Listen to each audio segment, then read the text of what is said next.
حضرت عبداللہ ابن عمر رضی اللہ تعالیٰ عنہ بیان کرتے ہیں، میں نے نبی اکرم صلی اللہ علیہ وسلم کو یہ ارشاد فرماتے ہوئے سنا، تم سے پہلے زمانے میں 3 لوگ ایک سفر کے لیے نکلے، رات گزارنے کے لیے وہ ایک غار کے پاس آئے اور اس میں داخل ہو گئے۔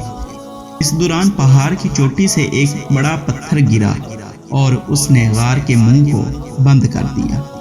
تو انہوں نے ایک دوسرے سے یہ کہا کہ اب غار کے دہانے سے یہ پتھر ہٹتا ہوا محسوس نہیں ہو رہا، اس لیے اس کو ہٹانے کے لیے ہمیں اپنے نیک اعمال کے وسیلے سے اللہ تعالیٰ کی بارگاہ میں دعا کرنی چاہیے۔ تو ان میں سے ایک شخص نے کہا، اے میرے پروردگار، میرے ماں باپ بوڑھے تھے، لیکن میں ان سے پہلے اپنے بیوی بچوں میں سے کسی اور کو دودھ پینے کے لیے نہیں دیتا تھا۔ ایک مرتبہ میں جانوروں کو چراتے ہوئے دور چلا گیا اور جب واپس آیا تو رات ہو چکی تھی، تو وہ اس وقت سو چکے تھے۔ میں نے ان کے لیے دودھ دھو لیا اور جب ان کے پاس آیا تو انہیں سویا پایا، تو یہ مجھے بات بالکل اچھی نہیں لگی کہ میں انہیں اٹھاؤں،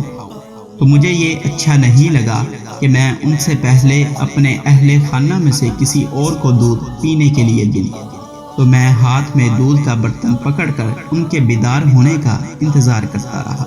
یہاں تک کہ صبح صادق ہو گئی۔ یہاں بعض راویوں نے یہ الفاظ نقل کیے ہیں، اس دوران میرے بچے میرے پاؤں کے پاس بھوک سے چیخ رہے تھے، جب میرے ماں باپ بیدار ہوئے تو انہوں نے دودھ پی لیا۔ اے میرے پروردگار، اگر میں نے یہ تیری رضا کے لیے کیا تھا تو اس غار کے منہ سے پتھر کو ہٹا دے، تو پتھر وہاں سے تھوڑا سا سرک گیا، لیکن وہ لوگ وہاں سے باہر نہیں نکل سکتے تھے۔ نبی اکرم صلی اللہ علیہ وسلم نے ارشاد فرمایا، دوسرے شخص نے کہا، اے میرے پروردگار، میری ایک چچا زاد تھی جس سے میں سب سے زیادہ محبت کرتا تھا، لیکن وہ میرے لیے رکاوٹ بنی رہی، یہاں تک کہ ایک مرتبہ قحط سالی آئی، تو اس دوران وہ میرے پاس آئی تو میں نے اسے 120 دینار اس شرط پر دیے کہ وہ میری راہ میں رکاوٹ نہیں بنے گی۔ اس نے میری یہ بات مان لی، یہاں تک کہ جب میں اس کے قریب ہونے لگا تو اس نے کہا کہ یہ تمہارے لیے بات جائز نہیں ہے کہ تم میرے ساتھ ناحق طور پر یہ عمل کرو، تو میں ایسا کرنے سے باز آ گیا اور میں نے اسے ترک کر دیا، حالانکہ وہ مجھے سب سے زیادہ محبوب تھی۔ میں نے جو اسے رقم دی تھی وہ بھی اس کے پاس ہی رہنے دی۔ اے میرے پروردگار، اگر میں نے یہ سارا عمل تیری رضا کے لیے کیا تھا تو ہم جس صورتحال میں ہیں اس میں کشادگی عطا کر دے۔ تو وہاں سے پتھر مزید ہٹ گیا، لیکن وہ پتھر اتنا نہیں ہٹا تھا کہ وہ لوگ باہر نکل سکتے۔ نبی اکرم صلی اللہ علیہ وسلم نے ارشاد فرمایا،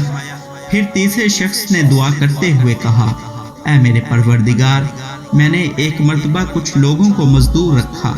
پھر میں نے ان کی مزدوری ادا کر دی، ان میں سے ایک مزدور نے اپنی مزدوری نہیں لی اور وہ ویسے ہی چلا گیا۔ میں نے اس کی رقم کو کاروبار میں لگایا، جس کے نتیجے میں بہت سا مال اکٹھا ہو گیا۔ ایک طویل عرصہ گزرنے کے بعد وہ شخص میرے پاس آیا اور بولا، اے خدا کے بندے، تم مجھے میرا معاوضہ ادا کرو۔ تو میں نے اس سے کہا کہ یہ تمام اونٹ، گائیں، بکریاں اور غلام جو تمہیں نظر آ رہے ہیں، یہ سب تمہاری مزدوری ہے۔ اس نے کہا، اے خدا کے بندے، تم میرے ساتھ مذاق تو نہ کرو۔ میں نے کہا، میں تمہارے ساتھ مذاق نہیں کر رہا۔ پھر اس نے وہ سب کچھ حاصل کیا اور انہیں ساتھ لے کر چلا گیا۔ میں نے اس میں سے کچھ بھی اپنے پاس نہیں رکھا تھا۔ اے میرے پروردگار، اگر میں نے تیری رضا کے حصول کے لیے ایسا کیا تھا تو اس پتھر کو اس غار کے منہ سے ہٹا دے، اور ہم جس صورتحال میں پھنسے ہوئے ہیں اس سے ہمیں نجات عطا فرما۔ تو وہ پتھر وہاں سے ہٹ گیا اور وہ لوگ باہر آئے اور اپنی منزل کی طرف روانہ ہو گئے۔